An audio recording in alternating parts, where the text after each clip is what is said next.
Welcome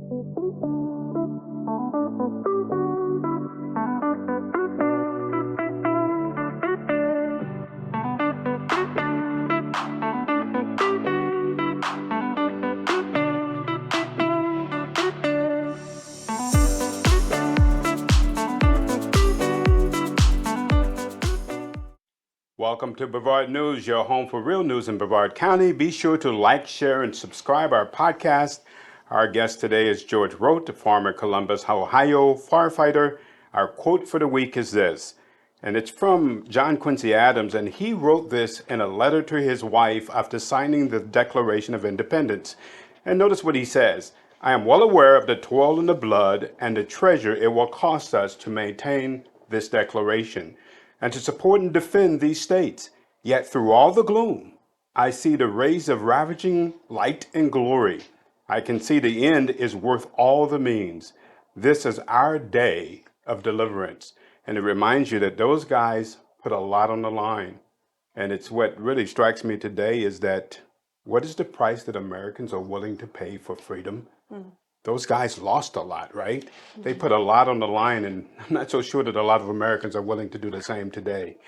The question that we have today, we talked about Brevard is it waking up last week, and we have this issue in the Florida Today, an article, and it's just really interesting, listening to politicians run for the hills when they are questioned. And Mrs. Stokel comes to mind. And she's asked about the, I wouldn't say protests, but the rallies that have taken place at Titusville. And she says, oh, it's just a small group of people. There's nothing to see here. And it just strikes me, who says this as a politician? I mean, shouldn't you say, oh, even if it's just one, isn't their concern worthy of being heard? What are your thoughts? Oh, I guess we need to introduce you before we get going. And this is Katie Delaney, our co-host, and she's running for County Commission seat District 1. Also, Stell Bailey, who is the publisher of The Advocate's Voice Online. And again, our host is George Roat, former Columbus, Ohio firefighter. Doesn't one matter? You know, and it's pretty funny because we had probably 30 to 40 people at those rallies in Titusville. And it was across political lines. It was people from the left, people from the right, NPAs. People are fed up with this Titusville City Council. And she can dismiss us all she wants, but the city of Titusville had a survey that they paid $18,000 for, and they sent it out to 3,000 people. They got about over 500 responses back, which is really quite a lot compared to what they usually get for feedback. And the results were glaring. And this was 500 random people that responded. And they were in the lower 2 to 4% compared to 320 cities. And I think they finished 315 Right. out of 320. Right. That's not impressive. No. You know, and you have anecdotal evidence as you talk to people around Titusville, but you also have this still. I mean, there's pretty much support. The anecdotal evidence supports what you're seeing on this survey, right? Yeah, correct. And I think it speaks volumes that they have to resort to these tactics of being dismissive, and they can't stand on facts and they can't stand on data. I think that speaks volumes, and that's something that citizens should really consider when they're listening to their elected officials and how they respond to these situations and these reports by the media. Now, this particular survey, or these numbers that we have before us, is on the government itself. Right. Right. And some of the numbers, as you look at it, 42% of the people who responded think that the government is responding to them in a poor manner. Right. Only 4% said excellent, 22% said good, 32% fair. So why is Titusville not putting these numbers out? And this is their survey, right? They commissioned this survey. They got the response, but it wasn't the response they wanted. Exactly. Correct. And that's probably why they're not putting out, because it's embarrassing for them. It doesn't shine them in a positive light. But I think Ms. Stokel would say there's just only a small group of people who believe this. Actually when these results were being presented to the city council, I was at that council meeting, and it was pretty obvious that the council did not review these results prior to that presentation from the staff. And so I decided to use my public comment time to read to them this section of their governance and how the people feel about them, and let them know the percentage of people that think that they're doing a poor job. And, they didn't like that very much, but Sure. I just, these people, I don't know what world they live in, but I They're mean, living in some of an these alternate things, world because when you look at the numbers here, I mean, yeah. they're really it raises an eyebrow, right? Overall confidence in Titusville government, 26%. Being honest, 31%. It's like, this is basic stuff we're talking about here. And it sounds like the residents of Titusville have no confidence in their government. Informing residents about issues facing the community, 23%. And this is one of the things that the questions that has been raised, right, Stel, concerning things being hidden, things are not being broadcast. They're making crucial decisions behind the scenes. Is Yes, that correct?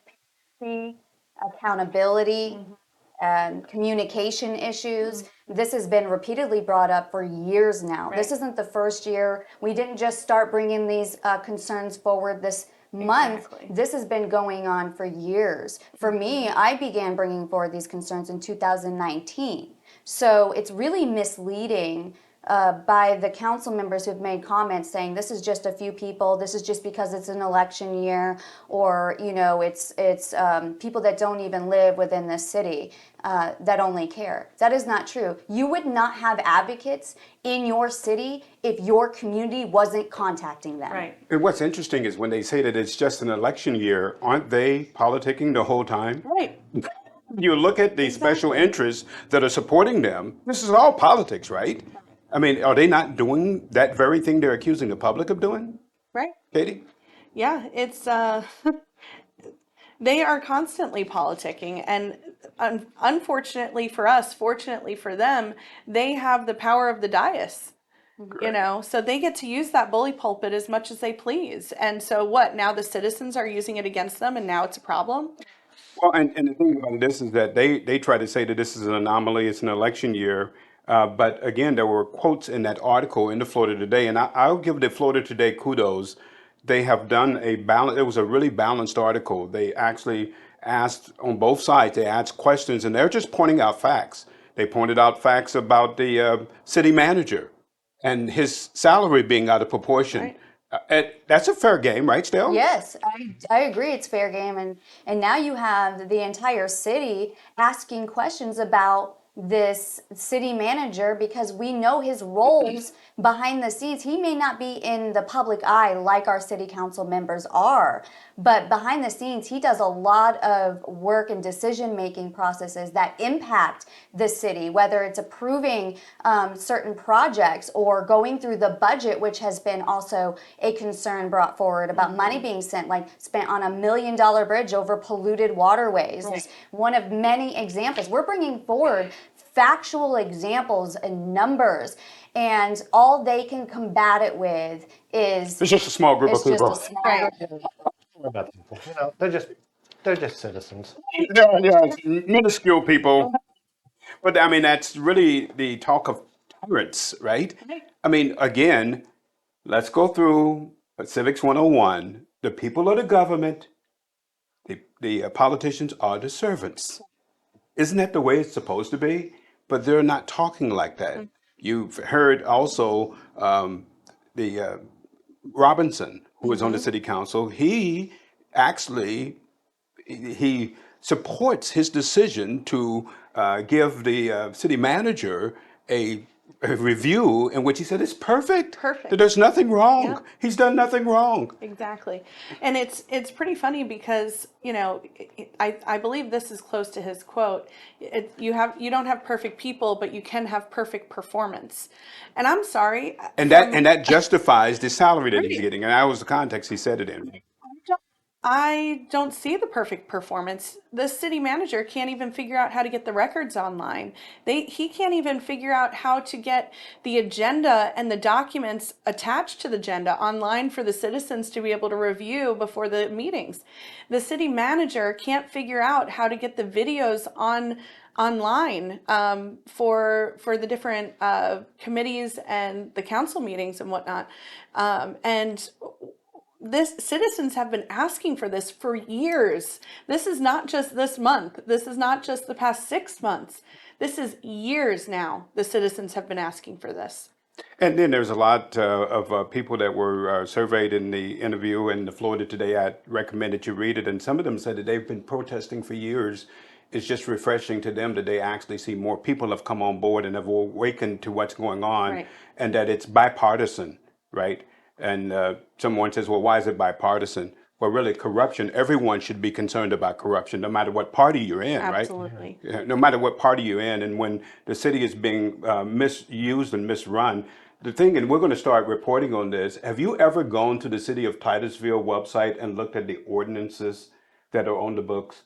Don't do it. It might upset you. I'll do it for you, and we'll point them out here. You don't want to see it all at one time, like the ordinances on chickens. Hope you don't want any chickens in Titusville, because you'll be in very serious trouble if you do it wrongly. And I mean, just overreach by the government by the spades. It's just unbelievable. Diesel thinks that the majority of the population is satisfied with their performance, according to the Florida Today article. Well, according to his $18,000 survey that he paid for, that says a very different thing. I don't know where he's getting his statistics from, but the survey that he paid for basically says the opposite. Maybe the people he's encountering still. I would have to disagree with that even because when I attend council meetings, there are numerous issues that come forward. One of the examples is there's a Searstown redevelopment project happening, and he has been repeatedly trying to contact the city and get in contact with the mayor regarding that situation. And I would have to say that there's other issues that I've seen come forward where there are just so many dissatisfied residents. And sometimes it's just minor issues, like I've had this light out and it's very dangerous for me to ride my bike on this sidewalk, and still till this day, that was brought up 3 months ago, and that light is still out. Yeah. You have that going on, and I think that the Florida Today did an excellent job of covering it. Again, good journalism. I was a journalism major, and they said that 6 things have to be in a news story: who, what, when, where, why, and how. I think that they did a pretty good job of doing that, and we were told that anything else is for the editorial page, and that you don't editorialize in the story. And this guy, Behrman, did a good job of covering that. Moving on to yesterday, we had Dr. Alvada King, who was in Titusville. You guys got a chance to meet her. What struck you about her speech, Stell? I thought she was really well spoken. I really liked that she shared insight into her personal journey, because I found that advocacy comes with personal impact.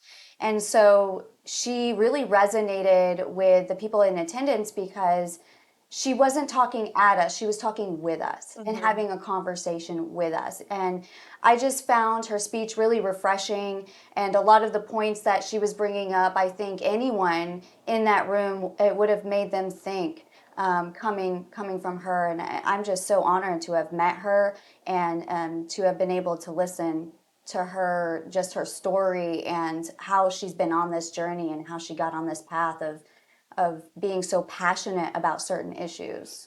Too, that she brought up that I think is very important to know is that a lot of people are being manipulated with this race thing, and they're just, oh, the blacks have suffered. Okay, I'm black.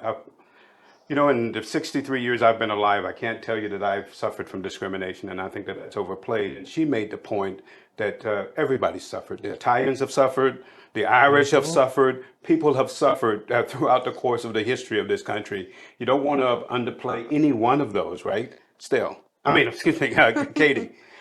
Yeah, I thought that it was so powerful. Just her story, her speaking about her journey to becoming an advocate. Her love for God was, I mean, just you could see that just by looking at her. She was just such a wonderful, wonderful person. And for those who don't know, Dr. King, she is the niece of Martin Luther King, and so just getting to hear about her. Her family and the things that they went through, like she even remembered like the bombings and things like that were going on, and the loss of her father. It just Not often you get a chance to hear someone that actually participated in right. history, right? It really was incredible. And the thing that struck me is about her is how down to earth she was. She was very approachable. It's like you're just talking to somebody you've known all your life, which Exactly. you can't get that out of some of the politicians. And so, I mean, she was just a really personable person. She So, stands in her truth, and she makes sure that she doesn't let anybody take her off her path. And that's what I really like about her. I love anyone who will stand in their truth and stand by their faith. And it takes a lot because you have a lot of what I call the devil trying to intervene in your purpose of life, and she knows what her purpose is. a lot of naysayers who try to beat you down Right. in order to move you off a point of Right. what your purpose is and what you believe. And she certainly is not somebody that has allowed that to happen. Now we come to our featured guest, George Roat, and he is a former Columbus, Ohio firefighter. Now we won't hold that against you, George. Some people I are know. when they think about Columbus, Ohio, they think about those Buckeyes.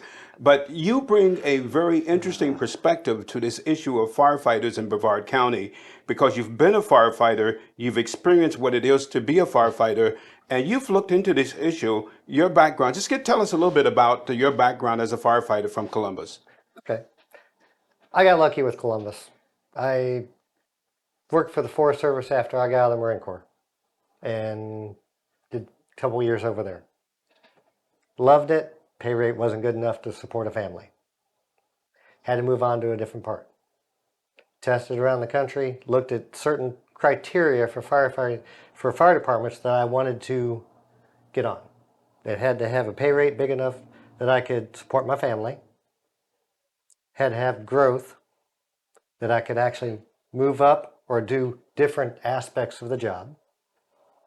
As we were talking earlier, the aspects of firefighting is no longer putting just wet stuff on the red stuff as it used to be.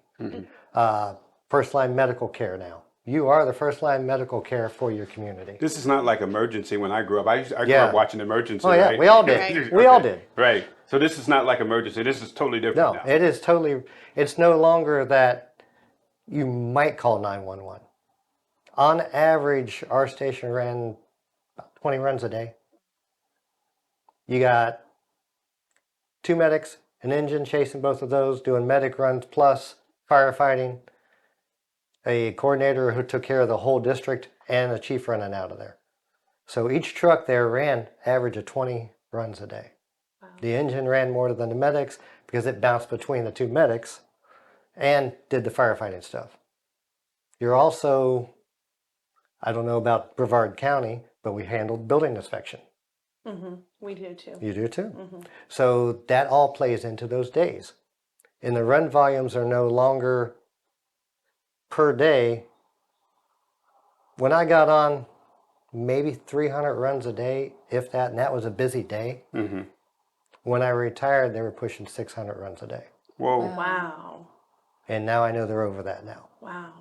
So it's not like it was like on an emergency. They would be No. sitting around the firehouse. Yeah, they hear a call. They stop cooking and whatnot and jump into the fire truck. This is not the No, way it's you're happening either, now. I mean, with all the responsibilities that have come into the fire service, with the medical field, either being EMTs, paramedics, wherever you're at in that span, there's continuing education you have to have. So you have to keep up on that. You have to know the trucks in your house, so you have to know what's in these things, how to use it, each tool,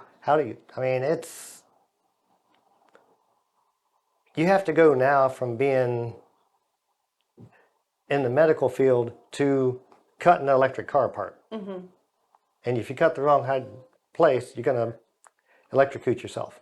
Right. So These are all things you have to do during the day. Not to mention, as we talked earlier, you're talking about the mental health issue of it, and so you're facing those kind of issues as well. But you have Are to you- be a mental health counselor, pretty much. I've gone from taking care of a dying baby to the other aspect of it, teaching a young family how to burp a baby. So you have the whole the social spectrum. How do you deal? So there's a lot of pressures you see, trauma. Not as only are you faced with it, but you're faced with the people who are involved in the trauma. What is that like at the end of the day when you process that and you've seen this happen? What is that like? That's starting to be a big problem in the fire service. It really is. Mental health is a big push in the fire service right now because of the things we are dealing with. I mean, and it builds up. It's cumulative. How do you do it? You compartmentalize it. That's how I did it. It's how most of the people I know take care of it. You box it up with some duct tape in the back of your brain and you just keep on, move on to the next one. I mean, this is cumulative, right? So you have seen, I don't want to ask the gory No, you're details, fine. but I'm sure that you've seen just some horrific things. Yes, sir. That if the public saw that, it would be more than they could handle, right? Yes, sir. Easiest way I could put it, yes. So does this happen often? Is it kind of here and there? I mean, is it a common occurrence? Depends on the runs of the day. Okay. You could have a day that nothing happens as far as nasty. You can have all the runs that you laugh about. You go over and take care of, and you're still taking care of the person. What other profession do you know that can go into anybody's house or building, walk into their bedroom where they have their jewelry, their money laying out, whatever, take care of that person, and they truly believe that you're not going to bother anything in there? You have to have that type of integrity. Right. And that's what the public sees with us. Some of the hazards involving firefighters, I've been told that the cancer is high among firefighters. Extremely. And so you've been fortunate Okay. that way? It hasn't happened to you? Well, I'm fighting skin cancer right now. Okay. That's why all the spots. That being said, the firefighting gear is not chemical protection. I'll always go back to what I said before. You used to put wet stuff on the red stuff. It was wood, it was cotton, it was natural fibers. Now, everything in the building is trying to kill you. And if you burn it, it makes different chemicals. Firefighting equipment, firefighting gear, is thermal protection. It's not chemical protection. So that stuff still comes in. We have studies that you are off-gassing formaldehyde, cyanides, and all the other bad ides out there. I'll be nice there. And for hours afterwards, after a fire. That's with full protective gear on. So what are some of the other hazards of being a firefighter? So you have the mental, You have you the have the toxins. Yeah. What else is going on? Physical stress. Physical stress. I got in the fire department and I was in the best shape of my life. 26 years later, torn up shoulder, torn up back. You have cardiac stress. You're wearing 70 pounds of gear. Ohio was bad. It got warm in the summertime every once in a while. But down here, these guys, you're wearing the heaviest winter coat you got, wrapped in saran wrap, is the easiest way I can put it. With the humidity With factor. the humidity factor, going into buildings that are 1,400 degrees, if it's a fire. Coming out, the heat stress on these guys. Right. I mean, there's a whole different avenue of stresses. So go ahead, Kenny. When I got to do, so our fire department, they do this thing called Ops Day, and it's basically like a community relations, especially for like the politicians, the candidates, like community leaders, that kind of thing. And so you actually get to go to their training facility, put on all their gear, do and go through some of the things that firefighters would have to go through. And one of the things that I never even thought of was they talked about how they get burns from their sweat. Yeah. So like when they're going into a fire and their sweat, it basically burns them as they're going into firefighting. So they get these like first degree burns every time they go in and do their job. Wow. That At is times, like, yeah. and that's just like I mean, normal. You see firemen come out of a fire, you do not touch them. Because if you put any pressure on their fire gear, you're going to burn them. It's crazy. So the life of a firefighter, is it any different from Columbus, Ohio to Brevard County? I think we all do basically the same thing as far as that goes. The size of the city, does it matter? The size of the runs are still there. The same type of runs are still there. You still have the same responsibilities. The volume of runs, they're probably higher up there because just the amount of density of the population, but it's still the same job. Overtime? Overtime when I got on was if you wanted it, you probably could put your name on the list and get it. Nowadays, I'm hearing mandatory overtime. Yeah. And if easiest way I can put this, just for the lay person to understand. You're on a truck running all night, all day long, making critical decisions, whether driving a emergency vehicle or making medical decisions. By the time you're done, you're spent. And these guys, every fireman I know has a heart. They have integrity. They want to do the job. So they're not going to back off. I think they get taken, I personally can say, the politicians, the city councils take advantage of that work ethic. Now they got guys working mandatory overtime. So do you want somebody working on your family member that's been up for 24 hours making critical decisions? Well, I mean, would you? Would you? No. Well, I don't. I mean, I don't fault the men or women. There are a lot of lady firemen I love. My probie was, she impressed me. I'll leave it at that. She's going places. But no, I wouldn't want that. Even as a citizen now, being on the other side of the coin, per se, they need the staffing levels to provide the proper service. Right. Going back into what we were talking about before, you've got to get people trained. You've got to retain these people because the training's good. The experience is what matters. And that's one of our biggest problems in Brevard is we can recruit people all day long, but they stay 2-3 years and then they go off to greener pastures because other areas they pay them more. They don't have mandatory overtime. They have things like Kelly days, and that stuff Kelly days. matters. To speak on the Kelly Days, real quick. Okay. Kelly Day is a bid-on day. It's good for both the municipality and the firefighter. It is your work shift. If you do a 24/48, which we did, would actually end up to be 56 hours if you worked the hours. Okay. You would have 8 hours overtime every week, every Right. pay. So instead of the city paying that for all their firemen, they did a bid day on. It's a little bit more staff, but it equals out where it's good for the city and for the personnel. Right.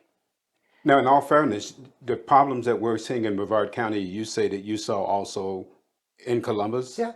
And so it's a problem that is It's national? nationwide, because it comes down to dollars and cents. It comes Right. down to what is the actual responsibilities of the municipality. Right. Provide basic services is the first thing it should be. I mean, if you can't provide basic services, families do not want to live here. Right. They don't Right. want to bring business in. Your insurance ratings, we haven't even gone there.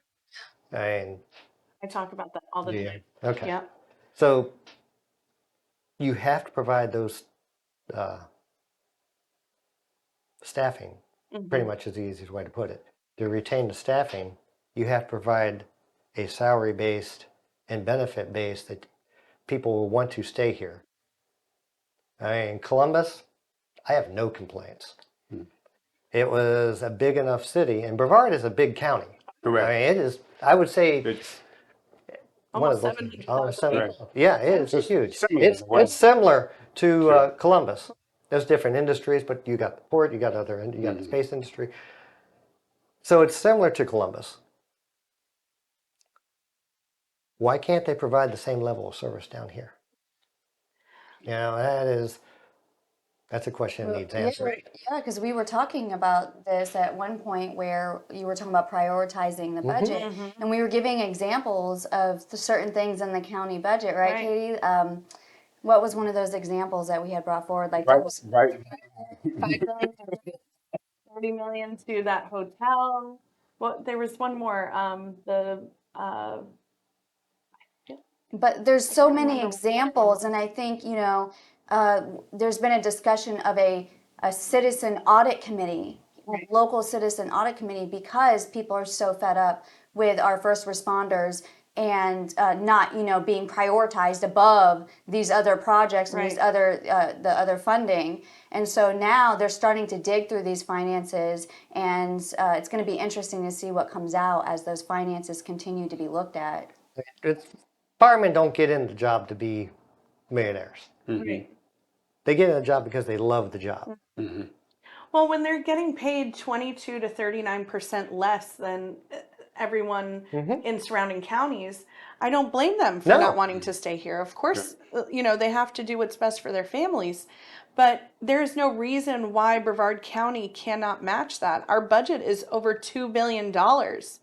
This is about reprioritization. It's not about not having enough funds. So what would you do, George, if we made you the county manager for a day in Brevard County? How It'd would you take more solve? than a day. Okay, all right. So say whatever time limit it took for you to solve this, what could you do to solve this issue in Brevard County? Well, how would you approach it? First, I'd have to probably actually do an audit, see where it's going, Okay. see what is actually available. I mean, and see what the levels of service are in each fire department, sheriff's department, all the county services. Where are we at? We have a lot of industry in this county. So it's not a budget issue. It really isn't. It's a detriment to the citizens around here Right. that this is going on. Because you lose the experience. You lose that, we always laughed. My medic partner and I worked with each other for 15 years. We get on an emergency, and half the time we wouldn't even say a word because we worked so well together. We knew what we were going to do. If things changed, we knew what was, and that's what you're missing. Right. You got a lot of young guys here. A lot of guys want to do this job. But when they have to live 2 and 3 in an apartment or a house just to have some place to stay, and they're working a professional job, they're gonna go someplace else. Right. One of How the would one how of would I the fix it? Audit it. Make a hard plan. One of the firefighters was giving me an example last week after the negotiations meeting about how the trainees, they are trained with this little dial, and when they're administering medicine to people, and so that's a new way. But they run out of those dials, so when they don't have those, they have to think about the pace of the medicine being administered to the people, and they literally have to squeeze the bag and look at their watch and do all of that, and that is experience, and they're not learning that in the school because they're learning how to use all the gadgets. They're not learning the old school Yeah, you used ways. to have to sit there and count drops. Right. When I was young, I thought experience was overrated. I've come to find out experience in anything is huge. And I can imagine it as a Oh yeah, firefighter. Would that be it's correct? cumulative. Yes. But how do we do it? How do we get, and this is nationwide, this is just not Brevard County, because my son works in Virginia. I've retired out of Ohio. I got friends all over the country in the fire service. And it's the same problem. How do we get the staffing levels and how do we get the pay levels to keep those once we get them trained? And I said, they're not in it to make $1 million. They're just in it for a workable wage that they can bring a family up with. So I'm going to give you the final word on it. What would you say to those families that are firefighter families that when we did a segment a few weeks back, I just got some letters from some of the families and it just kind of broke your heart to hear some of the things they're going through. What would you say to those families that may be listening to this podcast who are going through those kind of hard times as an experienced firefighter? reach out to the other firefighters. It is one huge community. I don't care what city you're in. I don't care what township you're in. We take care of our own, and we will. That's just the way it is. Because we found out most of the time the city won't. George, thanks for being with us. You're welcome. And that brings us to my 2 cents. Some on the Titusville City Council think that the rallies in Titusville is just political theater. This, despite a survey that we talked about by the city that shows only 42% of the residents in Titusville have confidence in Titusville government. And 23% of those in that survey believe that the city informs residents about issues facing the community. Only 23%. This survey again proves that the city council is out of touch with the people. Instead of accepting responsibility for their own failures, they pass the blame. Another reason to clean house in the city council and find people who are in touch with we, the people. And that's my 2 cents. Thank you for joining us again on another edition of Brevard News. You have a wonderful week, and we'll see you next week.